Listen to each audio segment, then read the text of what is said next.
দুই বান্ধবী মিলে বেলপুরি খাওয়ার জন্য নিচে আসলাম আর দুইজন একসাথে বেলপুরি খাচ্ছি। পাঁচমিশালি সবজি দিয়ে কিভাবে ডিমের ঝোল রান্না করে আজকের পর্বে শেয়ার করব। হ্যালো এভরিওয়ান, আসসালামু আলাইকুম। চলে এসেছি নতুন আরও একটি ডেইলি ব্লগ নিয়ে। আজকের ব্লগটা আপনাদের কাছে অনেক বেশি ভালো লাগবে, আশা করব পুরো ব্লগ জুড়ে সাথে থাকবেন। আর অবশ্যই একটি লাইক দিয়ে পুরো ব্লগ দেখার অনুরোধ রইল। পাঁচমিশালি সবজি দিয়ে ডিমের ঝোল রান্না করবে। তো এখানে কি কি সবজি আছে সেটা একটু বলে দিচ্ছি। এখানে ছিল কচু, তারপরে ছিল কাঁচকলা, পটল, আলু, বেগুন, ফুলকপি। এই যে সব ধরনের সবজি। তো আমি একটু নেড়ে চেড়ে আপনাদের সাথে দেখাচ্ছি আসলে কি কি সবজি দিয়েছে। আর এটা কিন্তু সব ধরনের মশলা দিয়ে সুন্দর করে কষিয়ে নিচ্ছে। আর ঠিক ওই মুহূর্তে আমি এসেছি, তাই ভিডিওটা করে নিচ্ছি। তো এই যে পরিমাণ মতো পানি দিয়ে সুন্দর করে কষিয়ে নিচ্ছে। আর এটা ভালোভাবে কষানো হয়ে গেলে আবারও একটু পরিমাণ মতো পানি দিয়ে দিবে। তো এই যে পানি দিয়ে দিচ্ছে। অন্যদিক দিয়ে দেখি রাইস কুকারের ভাতটা বলক চলে এসেছে, আমি একটু তুলে নিলাম আর সেই অনুপাতে একটু শ্যুট করে নিলাম। এদিক দিয়ে আবার দেখতেছি পেঁয়াজ কুচি করে নিচ্ছে, কারণ ডিম ভাজা করবে তার জন্য পেঁয়াজ কুচি করে নিচ্ছে। এখানে পরিমাণ মতো নুন আর লাল মরিচের গুঁড়া দিয়ে সুন্দর করে কচলে নিচ্ছে। দিয়ে দিচ্ছি ডিম। এখানে 3টা ডিম দিয়েছে, তো 3টা ডিম দিয়ে দিচ্ছে এক এক করে। আর ডিমগুলো খুব সুন্দর করে পেঁয়াজ আর মশলার সাথে ফেটিয়ে নিচ্ছে, দেখতেই পাচ্ছেন। এবার যেটা করছে, একটি তাওয়ার মধ্যে তেল গরম করে দিয়ে দিচ্ছে ডিম। তো এই ডিমগুলো সুন্দর করে ভেজে নেবে আর এক এক করে ভেজে নিচ্ছে, উল্টে পাল্টে দেখতেই পাচ্ছেন আপনারা। তো এই ডিম ভাজা দিয়ে পাঁচমিশালি সবজি দিয়ে মাছের ঝোল রান্না করবে। তো আপনারা কি কখনো এইভাবে ট্রাই করেছেন কিনা সেটা একটু কমেন্ট করে জানাবেন, ঠিক আছে?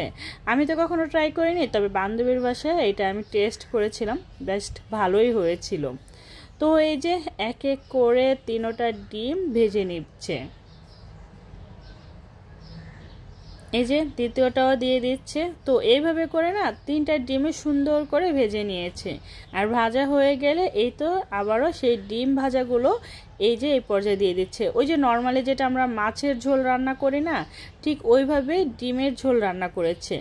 অন্যদিক দিয়ে করলা ভাজি করেছিল, এই তো একটু দেখিয়ে দিলাম। তো এই যে দুপুরের খাবার, তো এখন খাওয়া দাওয়ার জন্য সব কিছু গুছিয়ে নিচ্ছে। তো আমরা সবাই ছিলাম, তো আমরা সবাই মিলে একসাথে বসে খাচ্ছি। এই ডিমের ঝোলটা আপনাদের অঞ্চলে রান্না করে কিনা সেটা একটু কমেন্ট করে জানাবেন। আর কে এই ডিমের ঝোলটা কখনো কি ট্রাই করেছেন কিনা আপনারা সেটাও কমেন্ট করে জানাবেন। ফার্স্ট টাইম ট্রাই করেছিলাম। তো সন্ধ্যার সময় আমরা সবাই মিলে একটু পাস্তা খেয়েছিলাম। তো সন্ধ্যার পরে একটু বের হয়েছি বেলপুরি খাওয়ার জন্য। আর ওনার ভাইয়ের বউর জন্য একটু বোরখা কিনবে, তো সেই জন্য আর কি বের হয়েছিলাম। যাই হোক, এখান থেকে বের হওয়ার পর আমরা একটু ঘুরতেছিলাম। আর এটা কিন্তু আমাদের বাসার একদম নিচে। আমাদের গেট থেকে বের হওয়ার পরে এই ভিউটা, মানে এই সিনগুলো দেখা যায়। একদম বাসার নিচে অনেক বেশি জমজমাট থাকে। আমাদের বাসার নিচে সব সময় এরকম জমজমাট থাকে, কোনো মানে বার নিয়ে এরকম হয় না। মানে প্রত্যেক দিন সন্ধ্যা থেকে আমাদের বাসার নিচে রাত 10টা 11টা পর্যন্ত এইরকম জমজমাট থাকে। তো এইগুলো আমরা একটু দেখতেছিলাম, আসলে অনেক সুন্দর সুন্দর, বাট এগুলো একদম কম প্রাইসে বিক্রি করা হয়। তো আমরা এমনিই দেখতেছিলাম, কেনার জন্য না। আর এই যে খুব সুন্দর সুন্দর বেডশিটগুলো অনেক সুন্দর ছিল, বাট মাঝখানে একটা জোড়া হওয়ার কারণে এই বেডশিটের দাম একদম কম। এদিক দিয়ে আবার অনেক সুন্দর সুন্দর হিজাব, গজ কাপড়, অনেক কিছু। মানে আমাদের বাসার নিচে এরকম জমজমাট অল টাইম থাকে। তো এইখানে আবার চারিদিক দিয়ে দেখতেছি অনেক সুন্দর সুন্দর বোরখা। এই বোরখাগুলো অনেক সুন্দর লাগছিল। তো এই বোরখাগুলো কিনবে না, তাও দেখতেছি আর কি, অনেক বেশি ভালো লাগছিল। কিন্তু এই বোরখাগুলো অনেক সুন্দর, তারপরও এখানে অনেক বেশি কমের মধ্যে দেয়।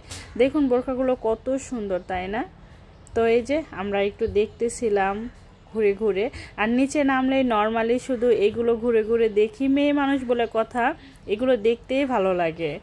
তো ভাবি আবার এগুলো সুন্দর করে এক এক করে দেখতেছে যে এটা সুন্দর না, ওইটা সুন্দর না। তো আমরা যেটা করলাম, একটা দোকানে চলে আসলাম। তো দোকান থেকে এই বোরখাটা নিয়ে নিচ্ছি। তো তো এখান থেকে কোন বোরখাটা আপনাদের কাছে ভালো লাগছে কমেন্ট করে জানাবেন। হ্যাঁ, তো এই যে বেলপুরি খাওয়ার জন্য ফাইনালি চলে এসেছি। সব সময় নিচে নামার পর ওনার কাছে বেলপুরি না খেয়ে উপরে ওঠাটাই মনে হয় যে ভালো লাগে না, মানে বেলপুরি খেতেই হবে। আর ওনার কাছ থেকে সবসময় বেলপুরি খাই, অনেক মজা হয় ওনার হাতের বেলপুরিটা। তো এই যে এখন আমরা দুই বান্ধবী মিলে বেলপুরি খাবো। তো ওনাকে আবার ভিডিও করলে মানে উনি খুব মানে পছন্দ করে, তাই ওনাকে মাঝে মধ্যে একটু ভিডিও করি। আর ওনার প্রপারলি একটা ভিডিও আমার চ্যানেল বা আমার পেজে আছে, চাইলে দেখে নিতে পারেন।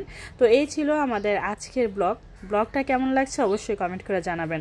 আর আচ্ছা হ্যাঁ, আপনারা কি আমার এরকম ব্লগগুলো হজবরল ব্লগগুলো পছন্দ করেন কিনা জানাবেন, তাহলে আমি চেষ্টা করব আমার সারাদিনের ব্লগটা মানে সারাদিনের রুটিনটা আপনাদের সাথে শেয়ার করার। যদি ভালো লাগে অবশ্যই কমেন্ট করে জানাবেন, ঠিক আছে?